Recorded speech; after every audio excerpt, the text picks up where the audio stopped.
Welcome to the American Red Cross Northern California Coastal Region Speaker Series session. We will begin the program momentarily.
Welcome and thank you for joining the American Red Cross Northern California Coastal Region Speaker Series session.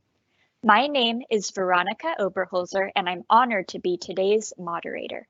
We are thrilled to have you join today's conversation and hope you will leave more informed and inspired about the work of the Red Cross. Today's session is being recorded and you are in listen-only mode so we can give our full attention to today's speakers. If you have any questions or comments throughout the session, feel free to submit them in the chat box where I will review and compile them.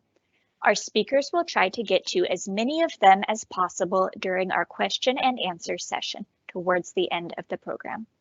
Remaining questions will be answered in a follow-up email along with a recording and a survey. Today you will hear from three outstanding speakers who will discuss how the Red Cross is collaborating with partners to address the heightened impact of climate change and how we are reducing our carbon footprint and providing outreach through community climate education and advocacy.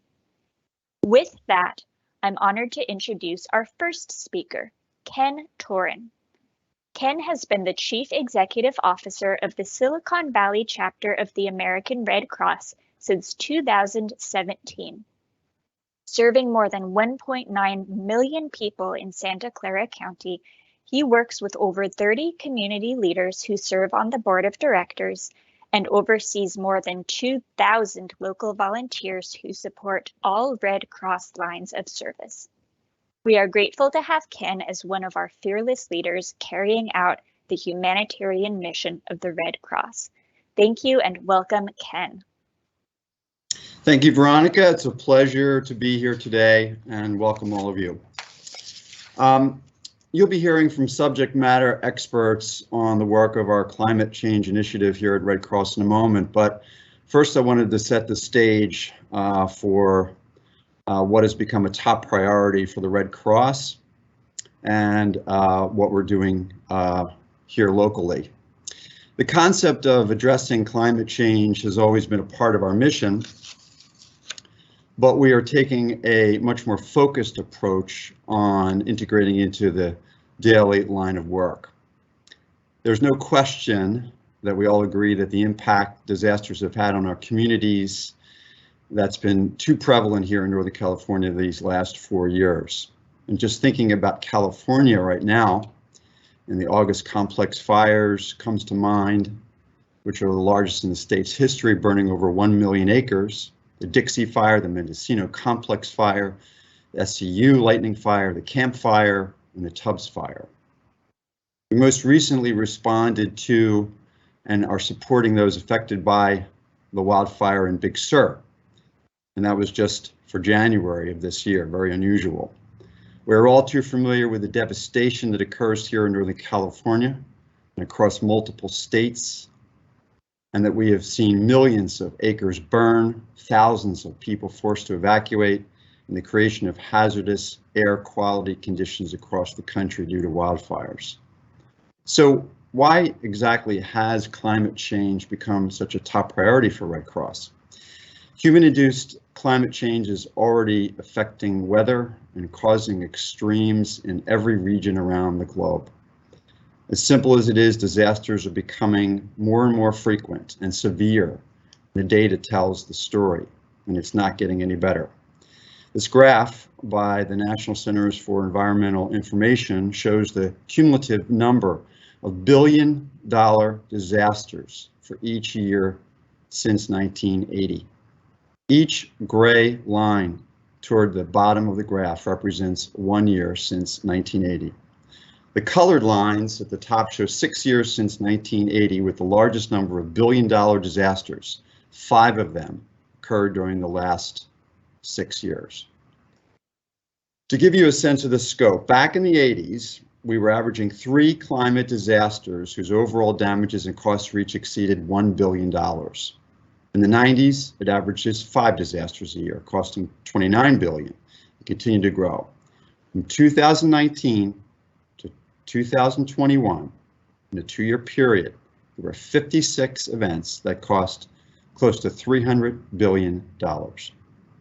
In 2020 alone, extreme weather displaced more than 1.7 million, for whom the Red Cross provided 1.4 million overnight stays in emergency lodging across the US. These events will continue to increase due to climate change. In just 2021, 20 separate billion-dollar weather and climate disaster events cost $145 billion. The types of disasters that many regions face, such as the wildfires that moved farther east and the tornadoes that occurred in the south, these are all unique phenomena we are seeing as a result of climate change. So you can see that not only the numbers are showing the cost of the impact, but how the frequency impacts the volume of our work. There are some incredible organizations addressing the long-term effects of climate change that support with cleanup, planting trees, implementing the use of electrical vehicles. We as American Red Cross are supporting vulnerable communities who were impacted by the short-term effect of climate change by providing shelter, feeding, financial assistance, mental health, and hope. We want to ensure that we're delivering these needs by preparing our communities, but also being able to respond in an effective manner. Living in Silicon Valley that thrives off of innovation and technology, I'm personally excited to see the growth of this initiative, and Trevor and Josh will share more as to how we're being innovated in this approach. I hope this helps give you a broad view of climate change that has become a top priority to integrate into the daily work that we are doing here at Red Cross. I'm incredibly proud to take a small part and work alongside donors and partners who are consciously making an impact on climate change that affects us locally, nationally, and around the globe. Thank you. Thank you, Ken. That was a great overview. I'd now like to introduce you to Trevor Riggen, President of Humanitarian Services for the American Red Cross. Prior to this role, Trevor was the Senior Vice President of Disaster Cycle Services for the country, where he led a team of Red Cross staff and volunteer experts in disaster preparedness, response, and recovery to develop and implement programs and conduct operations. Back in 2015, we were lucky to have Trevor serve as our region's Chief Executive Officer for 3 years, supporting a team of more than 7,000 volunteers and employees who respond to more than 800 local disasters a year and serve 8 million residents. We are grateful to have Trevor here today to share his expertise with us. Welcome, Trevor, and thank you for being here today. Thank you so much, Veronica. It's so great to be here with everyone. Good afternoon. And I'm really happy to share a little bit about where we're heading with climate change, but more importantly, share a little bit about how we're seeing the challenges our communities are facing. And I wanted to start with a bit of a story. And so, as Veronica mentioned, I spent some time in Northern California working alongside the team there as we went through just a stream of wildfires across the state. And when I think about climate change, there are certain events in our country's history that really were starting points for when we saw this acceleration of the pace of disasters and the impact in our communities. And this picture here on the screen, this is from the Rocky Fire, and many of you may not even remember the Rocky Fire. The Rocky Fire was in 2015. It was up in Lake County. It devastated a small portion of Clear Lake, but it was the starting point for where we saw wildfires take off in California, where we saw the devastation in 2015 and 2016, and of course, the North Bay fires in 2017, and as Ken mentioned, the enormous fires we've seen over the last couple of years in California. But the people are what matters. The fires come and go, but the people are what matters. And the lovely woman there in the picture, her name is Ada. Ada was someone I met back in 2015. I was only in my role in Northern California for a few weeks when I met Ada at a shelter at the middle school in Clear Lake. And that's her grandson, John. And that's the picture up in the top right is what their neighborhood looked like outside of Clear Lake as the fire rolled through. And I got to spend some time with Ada and hear her story. She was 90 years old when that first fire happened. And over the next few years, I spent time in that same community, and this is where climate change really hits home. It wasn't just the Rocky Fire. It was the Jerusalem fire. It was the fire the next year and the next year and the next year. And I met Ada 3 times in shelters in my time in the Red Cross, all evacuating from fires that were ravaging those communities. And Lake County in California is just a perfect example of a community that's facing repetitive loss. It's facing more extreme impact from disasters, and a community that also has high vulnerability and high risk from the impact of those disasters. So as you hear about climate change and you hear the big numbers and hear the scale, I think it's really helpful to come back to a face like Ada's and think about the person that it's impacting and the story she brings. And thankfully, she made it through all those fires. Her home survived each and every time, and I was thrilled that the Red Cross was able to be there for each time. If we can go to the next slide. So this next slide is just to share a little bit about what this looks like, what climate change is looking like both globally and here in the United States. And so just a few statistics that I think tell the story a bit more. So on the pure climate side, there's some scary numbers, actually. The acceleration, especially here in the US, you see in the bottom right, 40% of Americans were impacted by severe climate emergencies last year. 40% of our country lived in a place that was impacted by severe weather. That's incredible. Coastal cities, both here in the US and around the world, are facing rising ocean levels and extreme flooding. We look here even more recently in the US at storms like Hurricane Harvey that came through, 50+ inches of rain, 50 inches of rain falling in a very short period of time. And globally, that same thing is happening over and over again. And that's a new extreme driven mostly by climate change. You can see in the top there, the number of people who we anticipate will need humanitarian assistance will almost double by 2025, from 108 million now to well over 200 million in just the next few years. But there's another side to the coin. So climate is definitely changing, and we're seeing the impacts of that. Ken showed you some pictures of that acceleration of billion-dollar disasters just here in the US. But the other side of climate change is the impact on those that are most vulnerable. Those that just can't simply afford to deal with this impact are exactly those that are being disproportionately impacted. And so some of these other statistics are about those people. The 6.8 million, the gap of 6.8 million affordable housing units just here in the United States. So every single disaster we face, there is a critical element of housing on the back end. Families can't find a place to live. They can't figure out where to go, not because they don't want to, and many times not because there's not enough money. It's because there aren't enough homes. There aren't enough homes for them to go to. They're safe and affordable. And you see situations like we did in Paradise, where families relocate all over the country. Because rebuilding is cost prohibitive in some cases, and there simply aren't homes available close to where they need to live and work. In the bottom there, you see food insecurity. So 38 million Americans today, 1 out of 10 Americans don't know exactly where they're going to get their next meal. They struggle to find the means to put food on their table every single day. And so if you can imagine when a disaster strikes, and we say things in the Red Cross like have 3 days worth of food in your home in case a disaster comes. When you're worried about the next meal, stocking up on 3 days is nearly impossible. And so sometimes it's not even about a home being destroyed. It's about the services you need no longer being available. The food bank you go to every day is now closed for weeks. The community you depend on is closed and you can't get to work, so you're out of a job. the money's not coming in. So think about the compounding impacts of these climate emergencies. And that all leads to that number on the left, the 318 million people displaced globally by disasters since 2008. Just in the United States, 1.7 million people last year had to leave their homes and their communities, had to leave their network of services because of a disaster.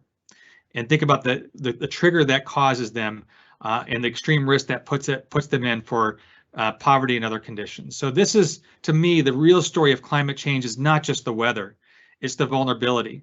And how climate is just putting a spotlight on the vulnerability we're seeing both in our country and globally in many, many places. If we can go to the next slide. So where are we going? So there's a lot of work we're already doing. So globally, when you think about disasters like Hurricane Ida or Dorian or other events, we were using anticipatory actions, getting there early and planning early to make sure resources were on the ground before the disaster struck. The other thing we've done is work alongside many of our other partner Red Cross societies around the world to build up their capacity, to help them learn from some of the things we've had to learn from and going through disasters here in the United States. We are one of the most active disaster countries in the world, and we can take those learnings and help share those to other countries and other societies. In the US, like I mentioned, 1.7 million people displaced last year, but the real key is how we're shifting our service to get to the most vulnerable first, to make sure that we understand where they live and where that impact is going to be. So we're using data and technology, resources that donors have made possible over the last several years. Now we can identify quickly who's going to be impacted the most, even before the first raindrop falls, even before the storm comes through. We have a good sense on where vulnerability exists in communities and where we need to put those vehicles, where we need to open shelters, and where we need to move faster. So looking ahead, and we're looking at what we need to do more. So this slide, this idea of disaster risk and inequity, and as I mentioned before, vulnerable communities are being pushed further into poverty and inequity because of climate change, because of the chronic conditions they're facing in their community. And you can see this vicious relationship, this cycle, where chronic conditions like food security, housing and affordability, and healthcare disadvantages are just keeping families from being able to recover. And you throw these natural disasters on top and these climate-driven emergencies on top, and it's making it almost untenable. So looking ahead, we are moving quickly to build a model where we are building local partnerships with those agencies that are serving these chronic conditions every single day. So teams like the team in Northern California are creating those relationships with people who are serving the food insecure, who are working on housing affordability, who are working on healthcare, to make sure we can bring them to the table and be a bigger part of the solution together. Because climate change is no longer something that happens someday, it's happening now. And disasters are something we know we have to build capacity for. The other side is on the Red Cross. We have to get bigger and stronger. So we are building our capacity. We are anticipating and forecasting this doubling of need over the next several years. We have to get bigger. We have to make sure we have more volunteers, that we have more resources, that we're growing our programs, increasing the amount of financial assistance we're to provide, increasing our ability to shelter in those communities that need us the most, and make sure those resources are as local as possible to make sure they get there as fast as possible.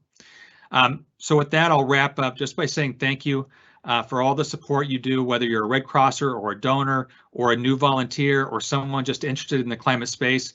Welcome to the family. We need every pair of hands we can get, and I look forward to the questions here at the end. Thanks, Veronica. Thank you, Trevor. I know our audience may have a few questions for our speakers, so just a reminder to submit any questions you may have in the Q&A feature. We will get through as many as we can towards the end of the program.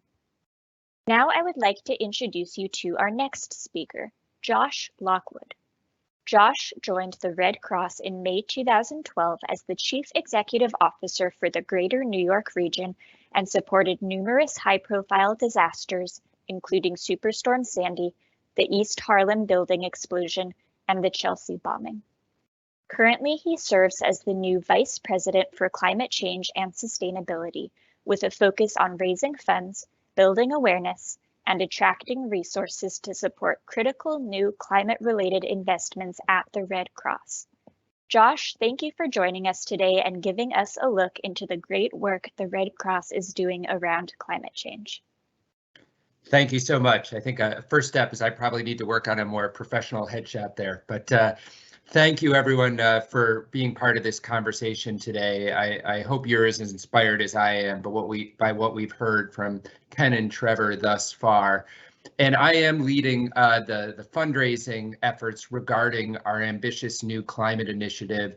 And as Trevor referenced, we've had a multidisciplinary team working for months on programmatic investments that we think are essential to meet the demands of climate change today. And not just today, but in the coming years as well. I think Ken and Trevor both referenced those alarming trends of the growth in disasters causing $1 billion in damage, which have risen from on average 2.9 a year in the 1980s to 20 and 22 in the past 2 years, respectively, of the number of disasters causing $1 billion in damage. And that's a 6 or 7-fold increase in the effects on our country, our world, and on the mission of the Red Cross. We are determined to serve every single person who needs our assistance before, during, and after these epic events. And so often the people that we're meeting are having the worst day of their lives. And we have the awesome responsibility of seeking to meet these folks and help them however we can in these critical moments. And for those of us who have deployed to these disasters, I think it's important just to step back and share the services that we offer to folks both before, during, and after these epic events, which include emotional support for people who've just lost everything, sometimes even lost a loved one, financial assistance, replacement medication and clothing, food, shelter, and helping them with a path to recovery. As these disasters have increased in frequency and intensity, the Red Cross needs to be in more places more often. And that trend is only forecast to increase in the coming years. And so even though we've experienced $20 billion disasters and $22 billion disasters in the past 2 years, those numbers will continue to rise and the Red Cross must be there. We've been working with Trevor to try and understand the specific investments that will be most meaningful as force multipliers to help the Red Cross expand our footprint and be more places more often, helping people who desperately need our help. And we've identified hundreds of millions of dollars in investments that we think are essential. The American Red Cross is funded by 98% private funding. So those are individuals, corporations, foundations who support our mission. And we have incredible fundraisers out there trying to build support for this important work. But it really is a new day for the Red Cross and how we think about fundraising and how we need to elevate our efforts to meet the demands of the current day. So when we've been approaching this fundraising challenge, how can we contemplate raising hundreds of millions of dollars in additional funds?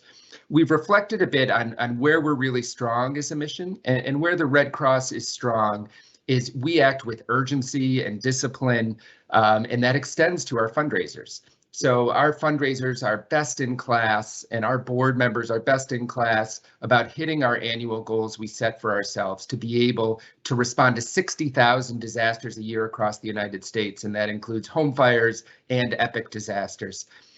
We have a workforce that's 90% volunteers that is essential in helping us be in every community in America whenever we're needed.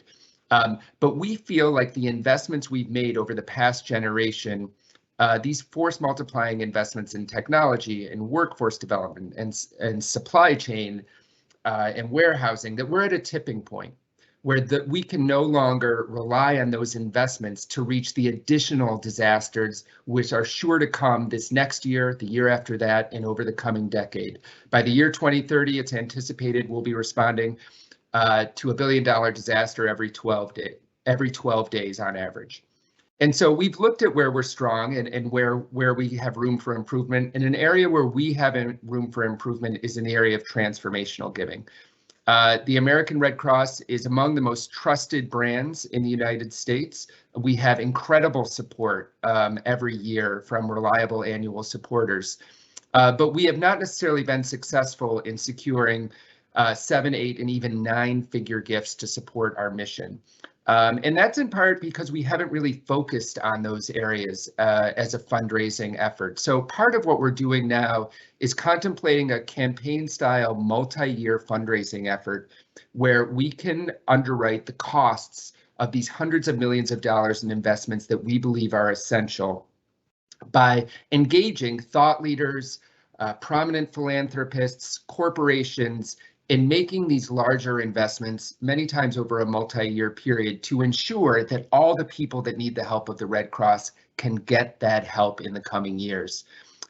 So what's different about that for the Red Cross? That means we're spending a lot of time right now getting to know people who are interested in climate and interested in making big investments in this space, explaining the intersection of the Red Cross mission with climate change. And we're seeking advice. And one way we're doing that is through a feasibility study, which those of you familiar with philanthropy may know. That's an effort where we're reaching out, in this case, to about 75 individuals that are CEOs of companies, CSR representatives of companies. There are thought leaders in the space of climate change. These are prominent philanthropists across America. And what we're saying is, what do you think about our program of investments? Is this compelling to you? How would you communicate this to the general public and to potential investors? And we're getting incredible feedback. Right now, we've conducted about 30 of those interviews of the 75 we have planned. And at the end of this process, in the April timeframe, we'll have clear recommendations from this esteemed group about how we should best move forward. But it also requires us internally within the culture of the Red Cross to think big. I know when Trevor and I both were the CEOs of big markets for the Red Cross at different times, and I know there were times when fundraisers would come to me with a large ask to a potential investor in our mission, and I would get a little nervous about whether that person might be offended by a really large ask, or if it was, it was too ambitious for us. But what we're seeing in the marketplace is 1% of donors in American philanthropy give 49% of the funding to charity. And so by making inroads with that 1% of donors, we feel we'll have an opportunity to fund our critical investments that we know we must undertake right now. So we're really excited about this path forward. Once we have some success in this area, we'll also open climate fundraising to all of our fundraising channels, but we're really in an advice seeking and cultivation stage right now before we move forward. And we're really excited to engage everyone in this call on that effort, if you'd like. And so a common question that people ask when it comes to this effort, when we begin to talk about it, is, well, Josh, what you're saying is really compelling. I hear you. What can I do? And at this early stage in our philanthropic effort, we're really asking folks to do a few things. One is to familiarize themselves with a new statement around climate change that's been issued by our national CEO, Gail McGovern, which acknowledges man-made climate change and explains the intersection of climate change with the Red Cross, and also spells out what we're doing to, quote unquote, green the red, which is to make sustainability investments in our own mission to minimize our own environmental impacts. Then a key part of this is sharing the why. I have not had an instance yet when I've been speaking to a prospective funder where we explain the rise in billion-dollar disasters and the effects on our mission and the people we want to serve, where the potential investor is not interested in sort of their imagination has not been captured. So it's a really compelling sort of explanation of the why the Red Cross is getting involved in this space. And we encourage folks just to share the word with your own networks at your own corporation. And lastly, of course, we'd love for everyone to be a climate champion for the Red Cross, to make connections for us, to have conversations with us about how you might individually help us build support for this incredibly important initiative. For the Red Cross, but more importantly for our nation and the people the Red Cross serves. So thank you to everyone on this call. I know so many of you volunteer with the Red Cross, support the Red Cross. We are truly in your debt as a mission, and we're really looking forward to your partnership in the coming days and months on the climate change effort. Thank you. Thank you for your leadership, Josh. We know it will ultimately help save lives and make us better equipped to prepare for and respond to disasters on all scales. Thank you once again to all of our speakers for providing such valuable information. We've had a lot of great questions come in that we'll jump right into. This first question is for Trevor. With climate change only increasing the amount and size of natural disasters, how can large companies and small businesses partner with the Red Cross in a more comprehensive and ongoing way so we aren't responding to individual events as they come? Thanks, Veronica. That's such a great question. I think when we saw some of the disasters increase 15, 20 years ago, we started launching some of the giving programs that allowed some of our corporate partners to jump in. We have a program called ADGP. There may be many of those members on the call today, our disaster giving program. And that was a way for us to ensure we had a consistent level of resources every single day. And so I think looking for those opportunities as a corporate donor to both join, as Josh talked about, as we start to raise specific funds for the investments in climate change, that's definitely a way. There's also growing that partnership on an annual giving basis that helps us make sure we have resources every single day for disasters. Because I think in the shuffle of climate change, we can assume that they're all giant disasters like Hurricane Maria or a massive wildfire that burns 1 million acres. They're not all that big. Some of the climate emergencies we see are impacting smaller communities in different ways all over the country in places we don't expect. If you look at what happened in Kentucky earlier this year, and although tornadoes are not something we can directly connect to climate change, we can see the shifting weather patterns and the warmer season we saw going into December. Those were some of the most vulnerable communities in our country that were impacted. Those were small towns with 2,000, 3,000 people in them. And we needed that investment before that disaster struck to make sure we could be there just in time when those people need us the most. So that's one way. The other way is by joining us as volunteers, encouraging your employees to join us in the mission, both as volunteers and donors. I think so many companies play such a bigger role than just the company itself because of the movement they have inside of them. And we have so many great partners like that in the Red Cross that do encourage their employees to join us as volunteers and join us as donors. So I think those are just two great ways to make sure you're part of our mission every day and not have to make those quick decisions every day for the disasters that are just going to keep coming faster and faster. And Josh, I don't know if you have anything to add on that one. No, I think that's great. Yeah, Trevor, I would underscore your point that on the fundraising side, we're looking to cultivate longstanding and new supporters. And so really appreciate any leads or conversations folks would love to have on that front. Thank you both. This next question is for Ken. What can we as individuals start doing at a local level on climate change adaptation in support of the Red Cross and our vulnerable communities? Yeah, another great question. So we know and we've heard that the impact of climate change from extreme heat and to flooding to severe storms are expected to get worse. And people that are least able to prepare and cope are disproportionately exposed. So we have to work together on the urgency of equitable action on climate change.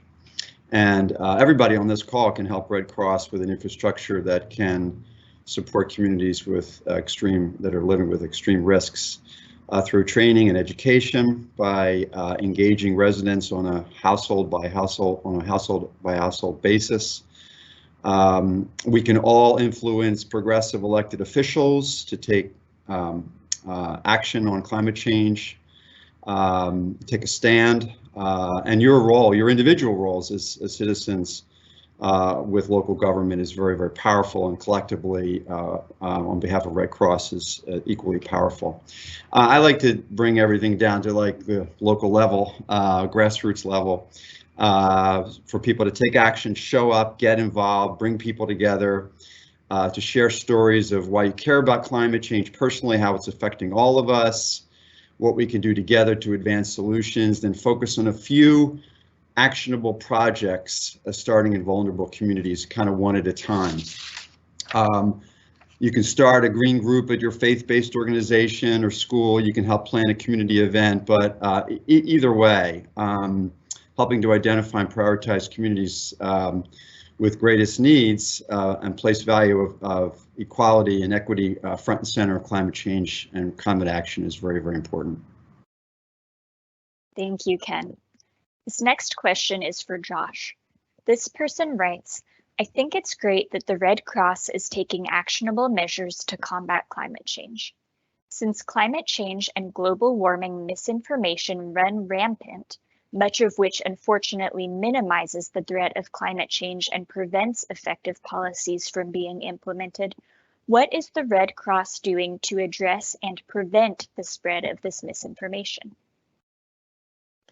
Yeah, I think that's such a great question, and I think the Red Cross occupies a unique role in American life in that, as I referenced earlier, our level of brand trust is so much higher than most institutions, given our long history of serving the American public and our long history in being impartial and neutral, two of our fundamental principles. And so when the Red Cross does make a stand and issue a climate statement about man-made climate change and relying on science, I think that is meaningful. But I think just as importantly, we have really human stories to tell. Trevor referenced Ada, who he'd met in Northern California during the wildfires. We have hundreds of thousands of stories of people who've been affected by extreme weather as a result of climate change. And simply by sharing those stories and the human toll that these epic disasters are taking on our country and on our communities with increased frequency and intensity, I think that plays a real role. We're also looking very carefully about how we can shift the public narrative around climate change, the kind of language and human stories that we can tell that will actually be impactful. We as a mission are not interested in getting in a political debate, and that is not part of our identity to begin with. But we are interested in sharing the truth of our experience and helping to inform the American public about the effects of this generational crisis. And so I think, we don't see ourselves as vanguards in advocating for public policy changes and shifts and specific legislation, but we do see a role as a trusted entity in helping inform the public and share the truth of our experiences, and in that way begin to shift the narrative publicly. Thank you, Josh. This next question is for Ken. What are the best avenues for collaborating with local government on climate resilience? Yeah, so as you know, Silicon Valley is built on innovation and partnerships. But as we have grown here in Silicon Valley, sometimes we miss opportunities to learn from one another. So kind of in that spirit, we do emergency preparedness real well at Red Cross. So let's do climate change preparedness and bring together those with similar ambitions and initiatives to share knowledge, best practices, programs, tools, resources to ensure that our communities will be better prepared to address climate change. And the engagement of these stakeholders could include businesses, government, agencies, public and private, educational institutions, healthcare agencies, nonprofits, faith-based groups, transportation, all of the stakeholders in this climate change journey. And the goals could be very simple: to identify and enhance our relationships with one another, to learn from one another, capture information to initiate community business plans, create roadmaps and messaging with the emphasis on vulnerable communities, as we've discussed, and to share best practices, lessons learned, develop models for a more unified climate change approach.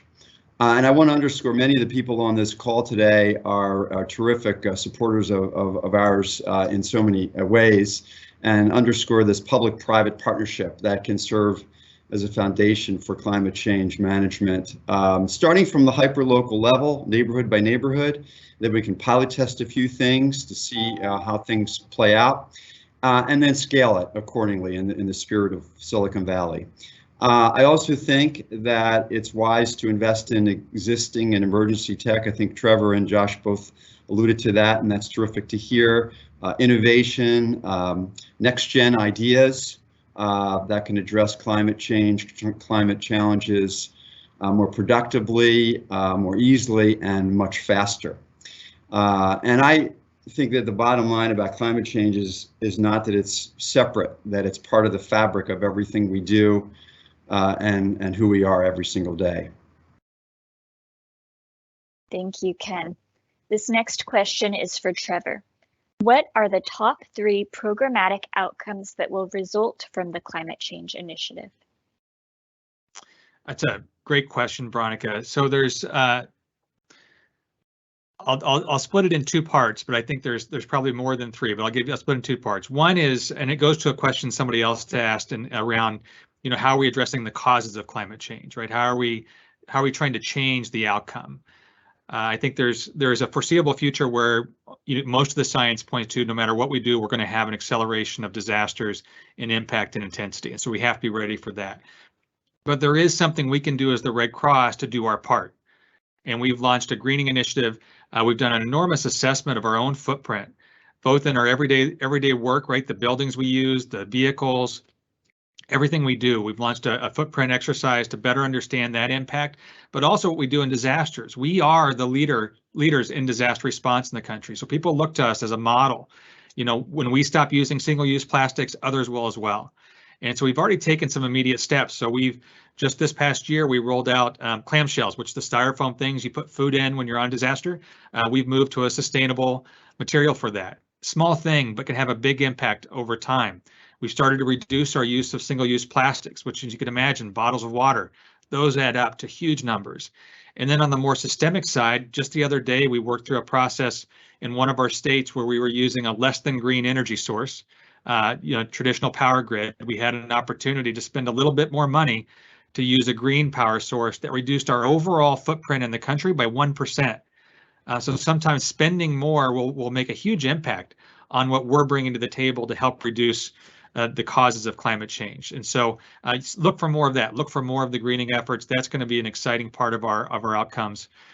The other pieces are on the mission side, and I'll put this under the banner of displacement, which is not a word we use very often in the Red Cross. But when you think about the stories like Ada's, of the people who are impacted by these climate emergencies, the real challenge is the displacement they faced. Displacement from their homes, from their families, from their jobs, from their resources, from the social network that they rely on every single day. And so our goal is going to be really built around how do we prevent displacement where we can get resources to families ahead of disasters and get them better prepared and better resourced and strengthen the resilience of the network of agencies we partner with. That can actually keep somebody from having to leave their home in a disaster, because many times people come to Red Cross shelters not because they lost their home, but because they can't figure out where to go eat or where to get information or where to get access to resources. So preventing it is a big one.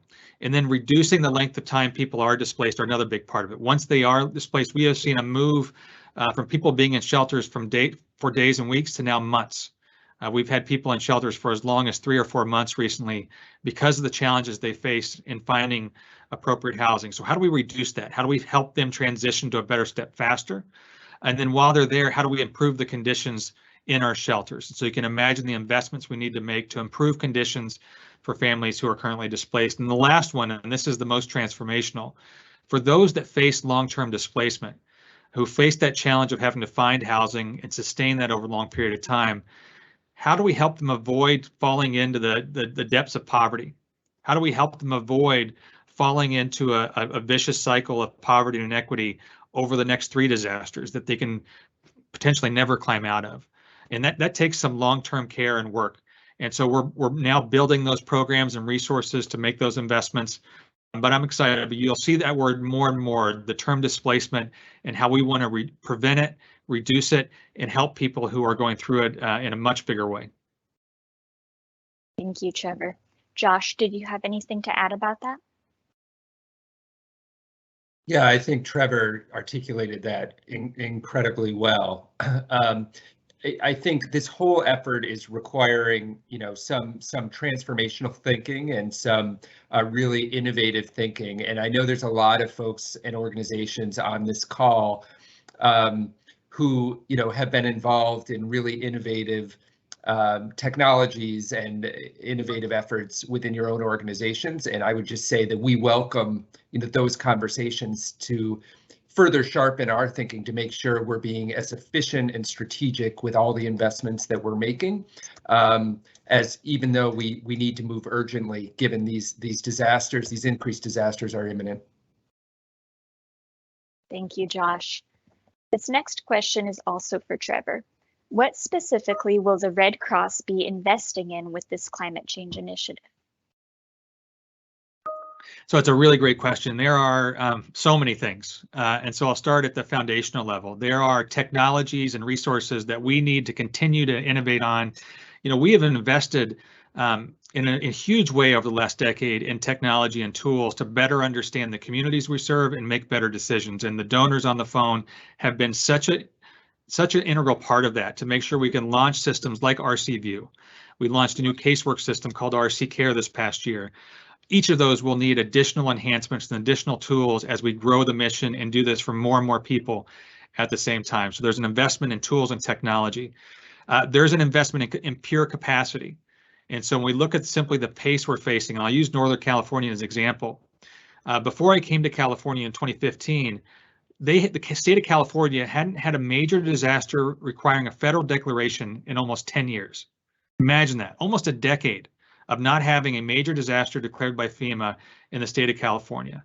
And now since 2015 till now, it's 5 or 6 a year that we're seeing major disasters in the state of California, almost all wildfires. And so that acceleration requires the Red Cross to be bigger and stronger in the places that have severe risk and have high vulnerability. And so we'll be investing in more Red Cross resources to make sure we're a stronger Red Cross so we can recruit and retain and engage more volunteers, to train more people to be alongside of us, and to make sure we have that capacity to respond right when we need to.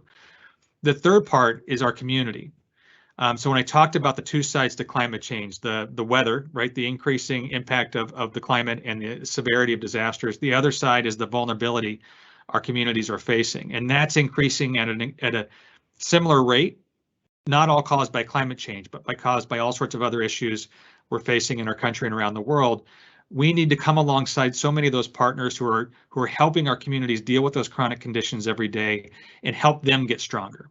Help bring our disaster expertise to the table so that they can be a bigger part of that solution when disaster strikes. I was in Kentucky a few weeks ago, and a local food bank, who the large Latino community in one of these towns in Kentucky depended on this food bank. And when the tornado struck, they had to close that food bank for 2 weeks. Didn't have the resources, and so many people that worked at that food bank were impacted. And so that community was left without. They were left scrambling for where would they get their next meal, standing in line for an emergency response vehicle for the Red Cross, or going to a shelter to get a meal. When if we thought about this differently, maybe we could come alongside that partner before the disaster and help them think about their resiliency and partnership. But that will take investment. And so we're actually using some of the recent disasters to begin testing some of these models, to begin putting some of this investment into communities. And hopefully as our fundraising effort takes off and we see more donors come forward to be a part of this, we'll be able to spread that investment further across the country. But it is a major investment to make sure we get bigger and stronger and faster as the Red Cross. And we're also building that resilience in our communities at the same time. Thank you, Trevor. Would any of our speakers like to add anything additionally before we wrap up?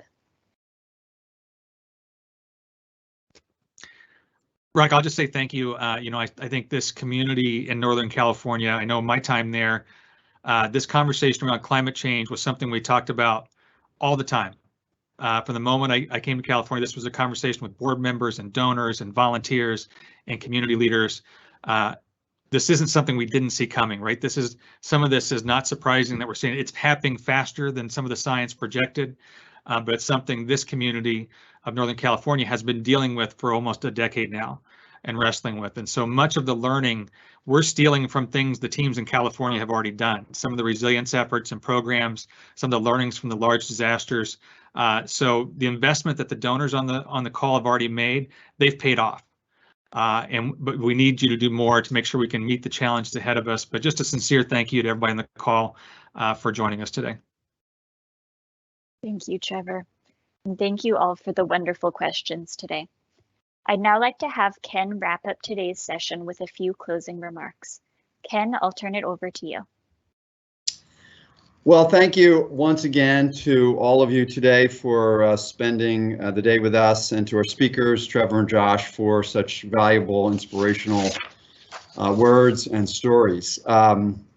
As Josh shared earlier, we encourage you to join us in sharing why this initiative is important to the Red Cross and to become a climate champion.